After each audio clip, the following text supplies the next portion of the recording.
In Matthew chapter 5, verse 13 to 16, when Jesus talked about salt and light, what is he trying to say? When Jesus used salt, he used what was culturally and socially relevant at that time to tell a message to his disciples. See, the ancient Jewish society was primarily an agrarian society. They were more agricultural and perhaps fishing. Most of the fishing was done in the Sea of Galilee up north. And for the fisherman to sell his product, the fisherman will have to bring it down to the main market, which was in Jerusalem, and that takes about 2 to 3 days of walking. In order to preserve the fish for 2 to 3 days before they reach the market, fishermen would have to preserve the fish from going bad or rotting by rubbing salt onto the fish. When Jesus used salt in his sermon, what he was primarily saying that salt does its work silently and passively. What Jesus was saying to Christians at that time in this passage was he was comparing the Christians' influence to that of salt. In short, Christians have an important role to play. The salt has a preserving function, and it simply retards the rotting process of humanity that started after the first sin. See, Jesus was referring to the preserving quality of salt. What salt does best is to keep non-living tissues from rotting. See, Jesus was referring to the world that is spiritually dead, and the world is in danger of being destroyed by putrefaction. So when Adam sinned, he did not die physically or immediately, but he died immediately spiritually. Spiritually, the world is dead. Spiritually, the world is rotting.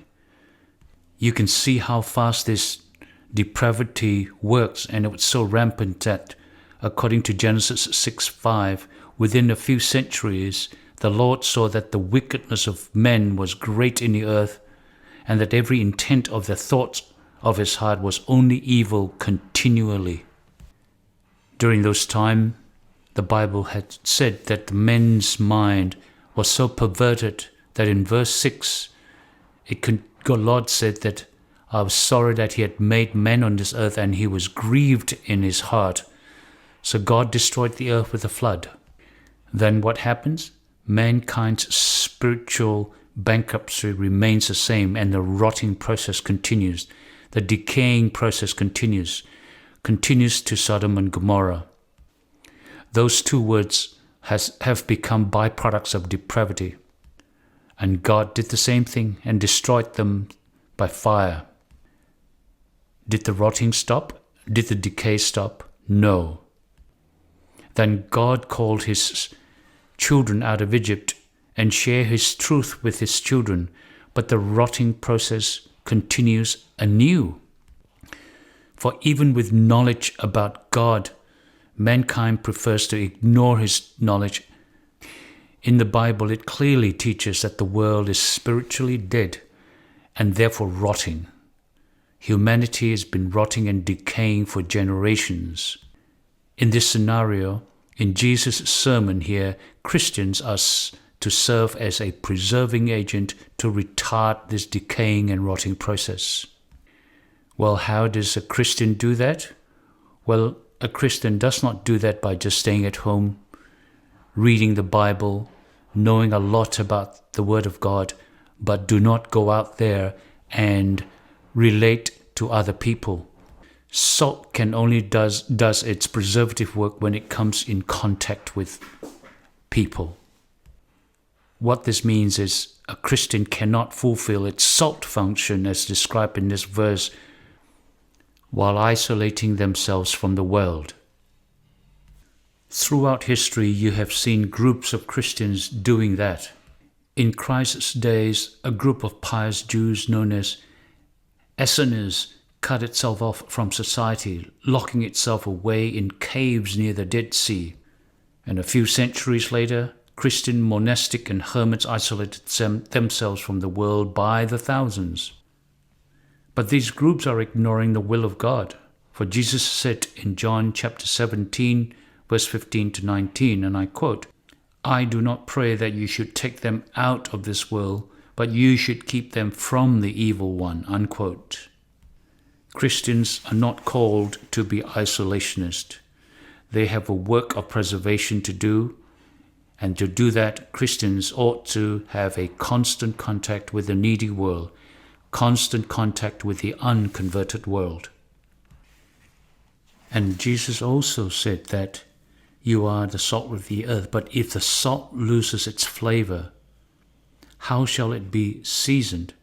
It is then good for nothing, but to be thrown out and trampled underfoot by men, unquote. This is yet another warning to us Christians, that if we lose our saltiness, that if we lose the power of Christ in us, our purpose becomes ineffective.